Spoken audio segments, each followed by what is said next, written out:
La extraordinaria pero trágica vida de Manuel López Ochoa. De vender dulces de coco en las calles a encarnar al legendario Chucho el Roto. Nacido en Tabasco, soñaba con escapar de la pobreza y finalmente se encontró en los sets de Hollywood, ganándose un nombre en el mundo del entretenimiento. Pero más allá del brillo y el glamour, la vida de López Ochoa fue una mezcla compleja de triunfos, luchas y desdichas.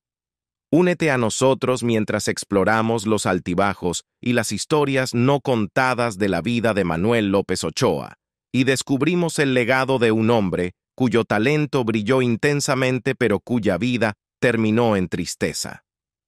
Manuel López Ochoa nació en el pequeño pueblo de Torno Largo, Centro, Tabasco, México, hijo de Manuel López Herrerías y Carlota Ochoa Riqué.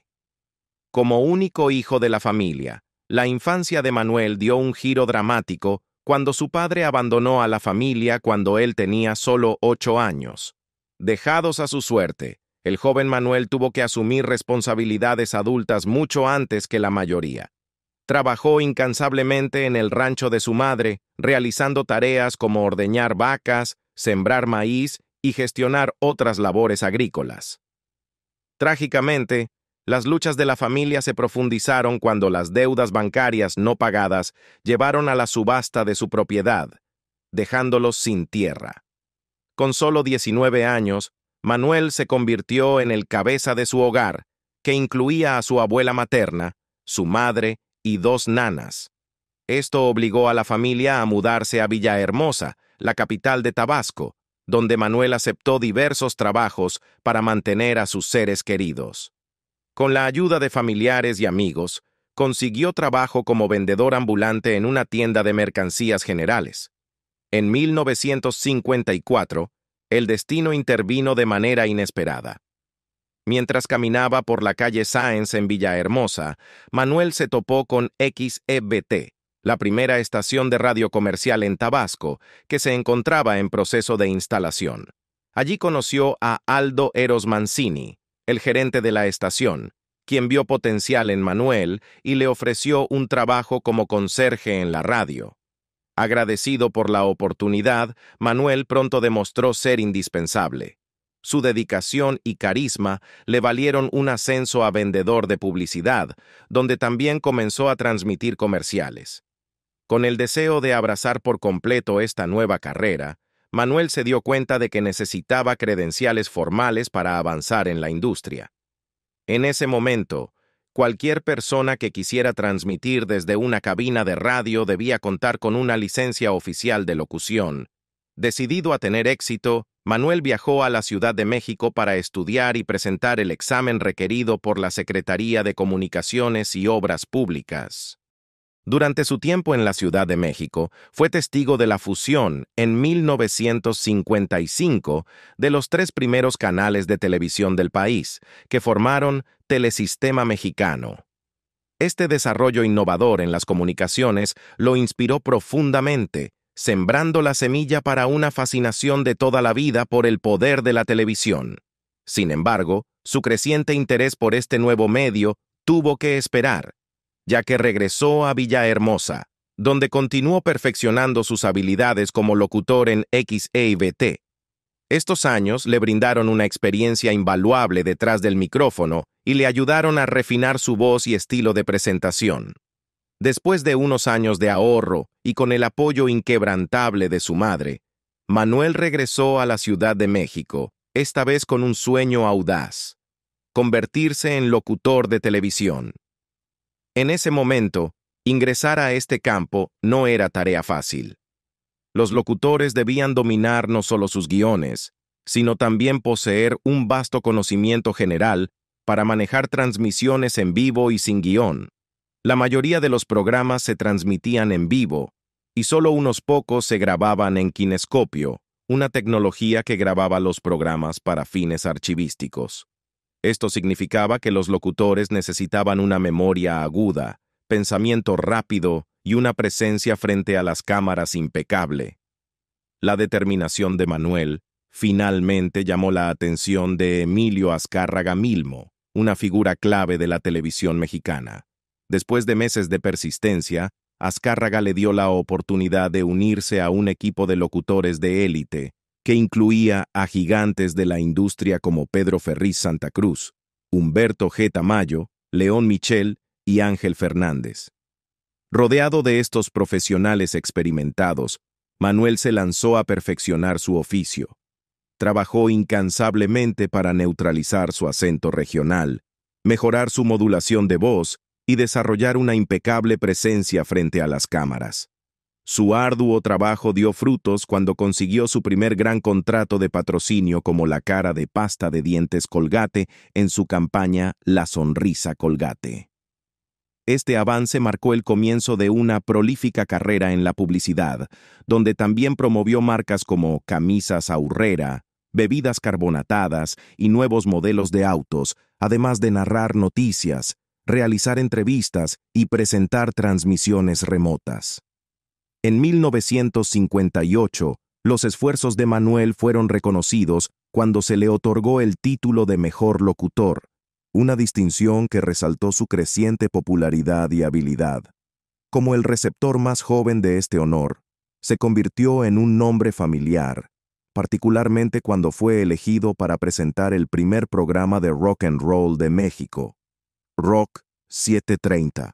Producido y dirigido por Juan El Gallo Calderón, la canción principal del programa fue compuesta e interpretada por los hermanos Castro. El notable viaje de Manuel López Ochoa al mundo del entretenimiento comenzó inesperadamente durante un descanso de sus labores como locutor de cabina. Mientras tocaba su guitarra y cantaba de manera casual, su talento llamó la atención del actor Jorge Che Reyes. Reyes le pidió que interpretara el desafiante son huasteco La Malagueña, una canción conocida por sus exigentes pasajes de falsete que requieren que el cantante extienda su rango vocal más allá del registro natural. La impresionante interpretación de Manuel durante esta audición improvisada llevó a una reunión crucial con el reconocido productor de cine Jesús Grobas. Grobas reconoció el potencial de Manuel y le dio su primera oportunidad actoral en la película Aquí está tu enamorado, donde fue mentorado por las leyendas del cine mexicano Antonio Aguilar y Flor Silvestre. Este papel se convirtió en su puerta de entrada a la época de oro del cine mexicano, donde participó en más de 40 películas, no solo en México, sino también en Perú, Puerto Rico y Estados Unidos. Sus actuaciones junto a estrellas icónicas consolidaron su estatus como una figura prominente en el cine latinoamericano. Los talentos de Manuel se extendieron más allá del cine. En radio, hizo historia al protagonizar Chucho el Roto en XCW, una de las últimas grandes radionovelas de su tiempo. Durante 11 años, encarnó al legendario personaje de Jesús Arriaga, un bandido generoso que robaba a los ricos para dar a los pobres. La serie alcanzó una popularidad extraordinaria en México y América Latina, convirtiéndose en un fenómeno cultural. Regresando a la televisión, Manuel hizo la transición a un rol dual como actor y cantante ranchero. Se convirtió en un rostro familiar en telenovelas y programas de variedades como Noches Tapatías y Siempre en Domingo. Vistiendo su tradicional traje de charro, también realizó extensas giras, interpretando música mexicana en países como Estados Unidos, Puerto Rico, Venezuela, Ecuador, Bolivia y Perú, compartiendo la rica herencia de la música ranchera con audiencias de todo el mundo. Curiosamente, Manuel nunca se imaginó como actor o cantante. Creciendo en un rancho y soportando una infancia difícil, su enfoque estaba en la superación personal más que en la fama. Sin embargo, su talento natural y su perseverancia incansable lo impulsaron a las alturas de la industria del entretenimiento. A pesar de sus logros, Manuel se mantuvo humilde. Cuando se le preguntaba cómo se sentía al ser un actor famoso, él respondía modestamente: «Solo soy un trabajador de lentes y micrófono que tiene la gracia de ser reconocido». Finalmente, después de su carrera, se estableció en Los Ángeles, California, donde disfrutó de una merecida jubilación hasta su fallecimiento el 25 de octubre, cuando ya tenía más de 85 años. Su carrera, marcada por la versatilidad y la dedicación, dejó una huella imborrable en el entretenimiento mexicano, inspirando a las generaciones venideras. Manuel Ochoa como Chucho. El Roto. ¿Quién es el bandido elegante? Jesús Arriaga, mejor conocido como Chucho el Roto, es una figura legendaria cuya vida mezcla los límites entre la historia y el folclore. Su nombre y su famoso apodo han resistido la prueba del tiempo, alcanzando a través de los siglos. Desde su arresto en 1873, cuando fue detenido en la Prisión Nacional de Belén en Ciudad de México, hasta su supuesta muerte en 1894 en el fuerte de San Juan de Ulúa en Veracruz, su historia ha cautivado la imaginación. Existen versiones contradictorias sobre su lugar de nacimiento. Algunas fuentes sugieren que nació en 1858 en Santa Ana, Chiautempan, Tlaxcala, mientras que otras señalan la calle Manzanares en el barrio de La Merced, en Ciudad de México.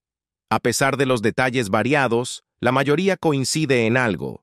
Jesús Arriaga se convirtió en un maestro del disfraz, utilizando sus habilidades para llevar a cabo robos audaces que solo apuntaban a los individuos más ricos y poderosos de la época.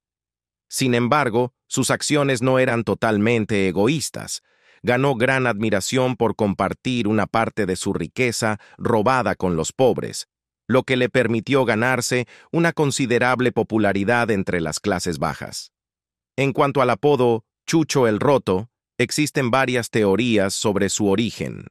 Una explicación, encontrada en el libro 6 siglos de Historia Gráfica de México 1325 a 1976, sugiere que fue acuñado después de que el juez Javier de la Torre vio a Arriaga vestido con ropa fina y exclamó: «Míralo, es un roto».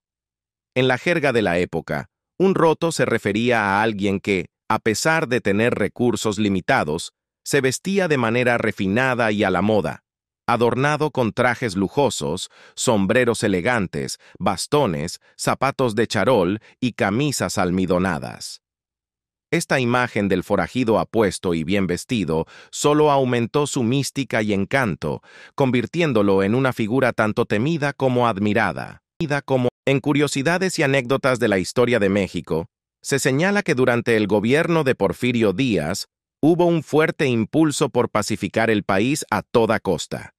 La dictadura, la extrema desigualdad en la distribución de la riqueza y la explotación generalizada y pobreza enfrentada por la mayoría de la población llevaron a importantes problemas sociales, incluyendo huelgas, levantamientos armados, robos, fraudes y bandidaje. A medida que continúa el libro, se explica que para finales del siglo XIX, en una sociedad moldeada por la defensa del individualismo y la propiedad privada del liberalismo, el robo se convirtió en una gran preocupación para la clase gobernante.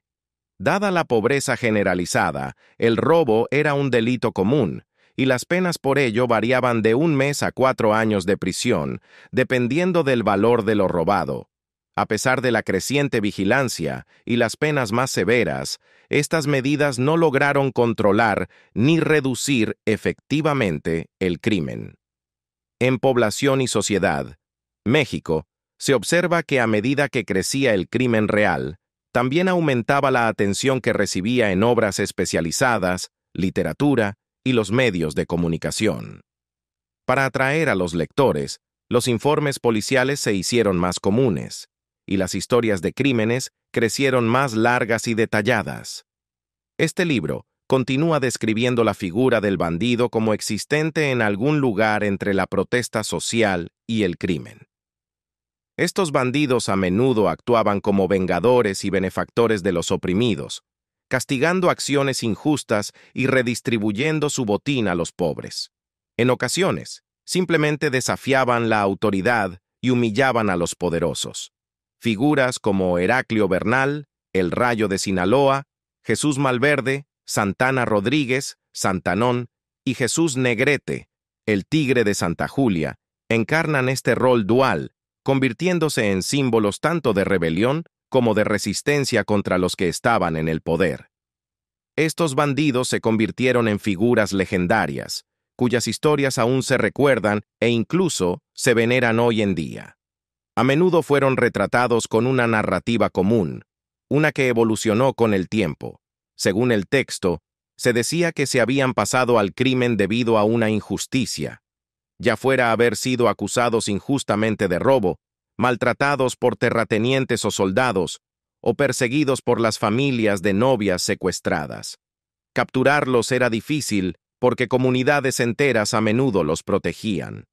Sin embargo, a pesar de su popularidad y apoyo, estas figuras encontraron finales trágicos.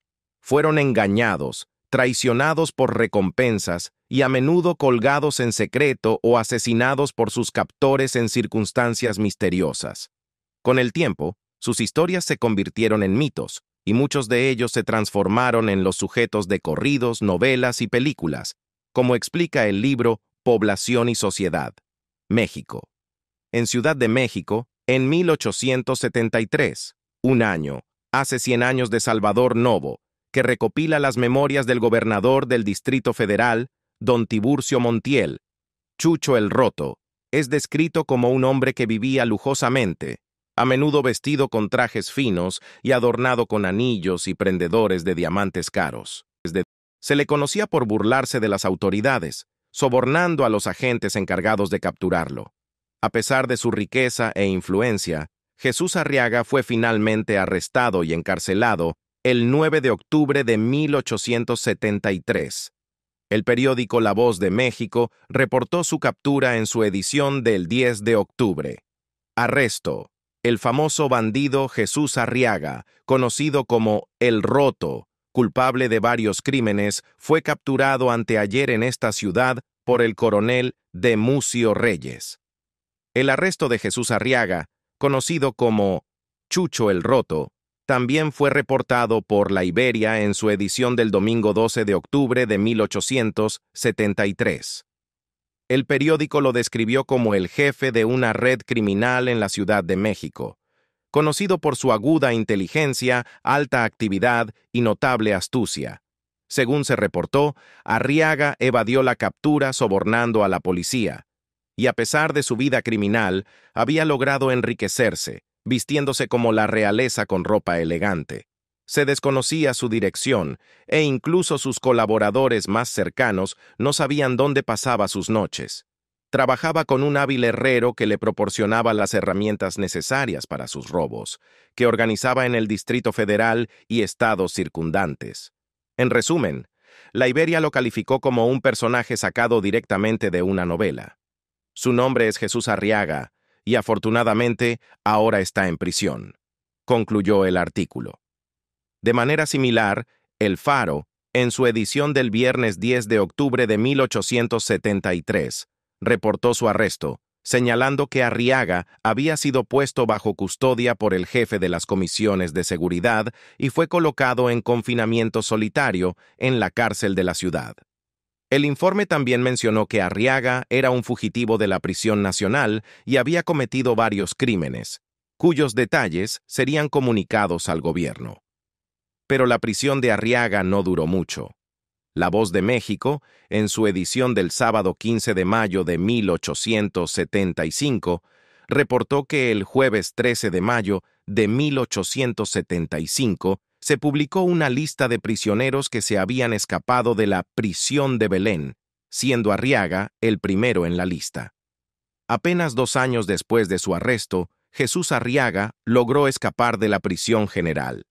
No fue sino hasta la publicación de la novela Chucho el Roto, o La nobleza de un bandido mexicano en 1888, que su leyenda comenzó a tomar forma.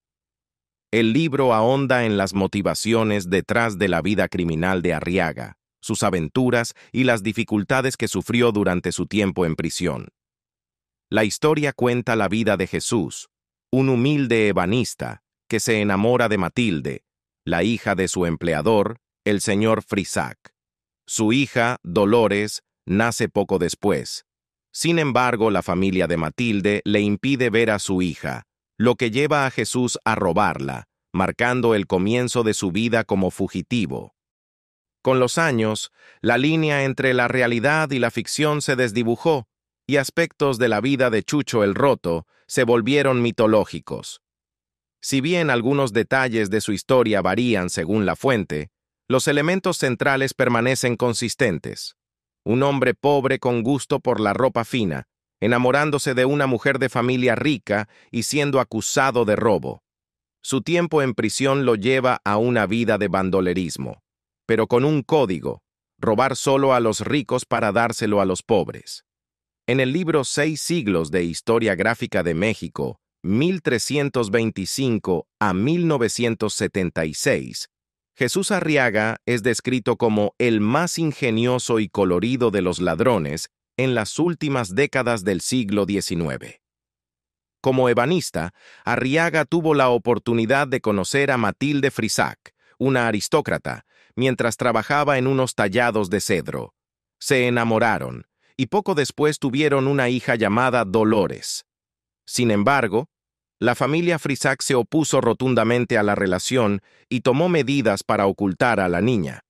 Decidido a estar con su hija, Arriaga decidió secuestrarla. La familia Frisac alertó a las autoridades, y cuando no pudieron encontrar a Dolores, Arriaga fue arrestado durante el velatorio de su madre.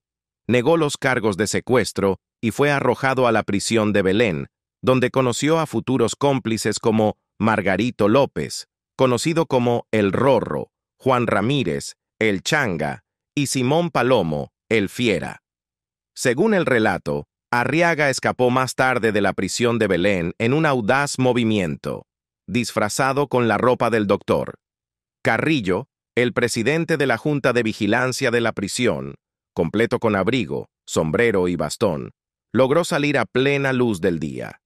A partir de ese momento, Arriaga se convirtió en un ladrón notorio, pero con un giro. Solo robaba a los ricos y siempre ayudaba a los necesitados, sin recurrir jamás a la violencia ni al derramamiento de sangre. Él y sus cómplices operaban en diversas partes del Distrito Federal, utilizando disfraces que, según se reporta, eran tan elaborados como los usados en producciones teatrales. Algunos de sus robos más famosos están documentados en 6 siglos de Historia Gráfica de México.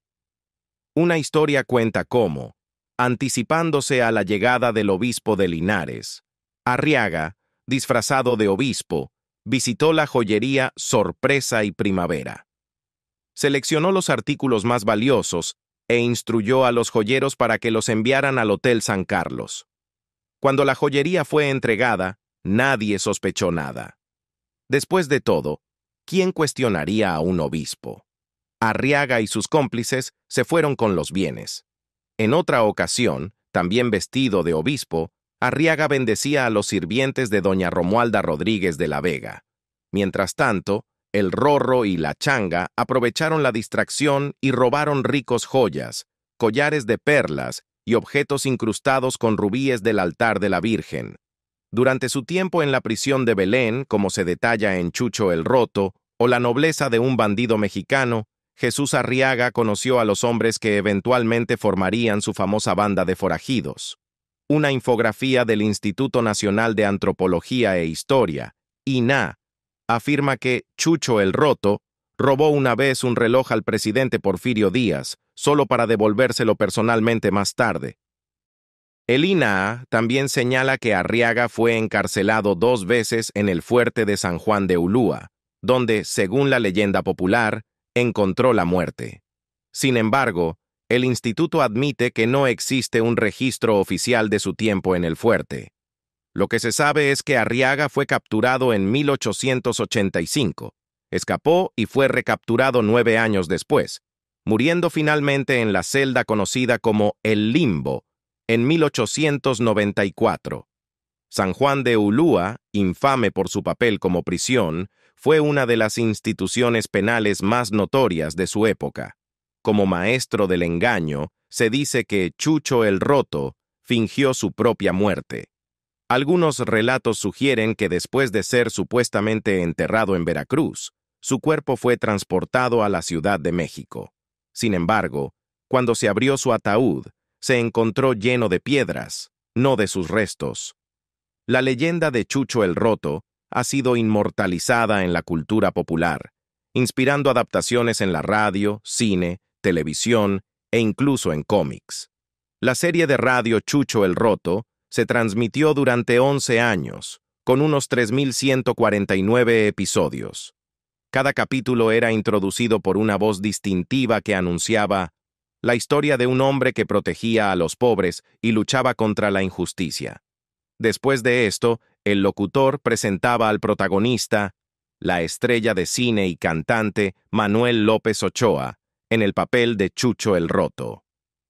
López Ochoa, conocido como galán y cantante de cine, interpretó al legendario bandido tanto en radio como en televisión. La adaptación televisiva de Chucho el Roto fue producida por Valentín Pimstein, dirigida por Fernando Wagner y protagonizada por Manuel López Ochoa junto a Blanca Sánchez en 1968. Además, se creó una tira cómica para contar las diversas aventuras de Jesús Arriaga, vendida por solo 10 centavos en todo el país, como se señaló en la portada del número 243. La leyenda de Chucho el Roto también ha llegado a la pantalla grande en varias ocasiones. Según IMDb, las películas basadas en El Forajido datan de 1921, con una destacada película de 1934, protagonizada por Fernando Soler. Otras adaptaciones cinematográficas incluyen La vida de Chucho el Roto, El inolvidable Chucho el Roto, El tesoro de Chucho el Roto, Yo soy Chucho el Roto, y Las aventuras de Chucho el Roto. Y con esto finaliza este video. Gracias por acompañarnos. Si te ha gustado y quieres escuchar más, no olvides suscribirte a nuestro canal y activar la campanita para que te notifiquemos cuando salga el próximo video. Nos vemos la próxima vez.